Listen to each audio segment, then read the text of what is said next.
పిల్లలకి ఎంతో ఇష్టమైన చాక్లెట్స్ అండి. హోమ్మేడ్ చాక్లెట్స్ ఇంట్లోనే ప్రిపేర్ చేసుకోవచ్చు. ఎక్కువ ఇంగ్రీడియంట్స్ కూడా అవసరం లేదు. ఇంట్లో ఉండే వాటితోనే ఈజీగా ఎలా ప్రిపేర్ చేసుకోవచ్చు చూద్దాం. అలాగే టేస్ట్ కూడా చాలా బాగుంటుందండి. ఇక్కడ నేను కోకో పౌడర్ 1 కప్పు వరకు తీసుకుంటున్నాను.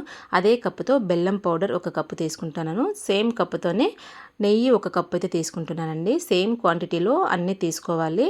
ఇంగ్రీడియంట్స్ అన్నీ కూడా ఈ విధంగా బాగా మిక్స్ చేసుకోవాలండి. బాగా మిక్స్ అవ్వలేదు అనుకుంటే డబుల్ బాయిలింగ్ మెథడ్లో ఈ విధంగా అయితే బాగా మెల్ట్ అయితే చేసుకోవాలి. ఈ విధంగా చేసుకున్న తర్వాత మనకి చాక్లెట్స్ మౌల్స్ అనేవి మనకి ఆన్లైన్లో దొరుకుతూ ఉంటాయి కదా. ఈ చాక్లెట్ సిరప్ని ఆ మౌల్స్లో వేసి ఫ్రిడ్జ్లో ఒక 2 అవర్స్ పెట్టేసామంటే ఎంతో టేస్టీగా ఉండే హోమ్మేడ్ చాక్లెట్ అయితే రెడీ అయిపోతుందండి. పిల్లలు చాలా ఇష్టంగా తింటారండి. చూసారు కదా, హోమ్మేడ్ చాక్లెట్స్ ఈజీగా అలాగే టేస్టీగా ఎలా ప్రిపేర్ చేసుకోవచ్చు. మీరు కూడా తప్పకుండా ఒకసారి ట్రై చేసి ఎలా కుదిరిందో కమెంట్ చేయండి. వీడియో మీకు నచ్చినట్టయితే లైక్ చేయండి, షేర్ చేయండి, సబ్స్క్రైబ్ చేసుకోండి. Thank you for watching.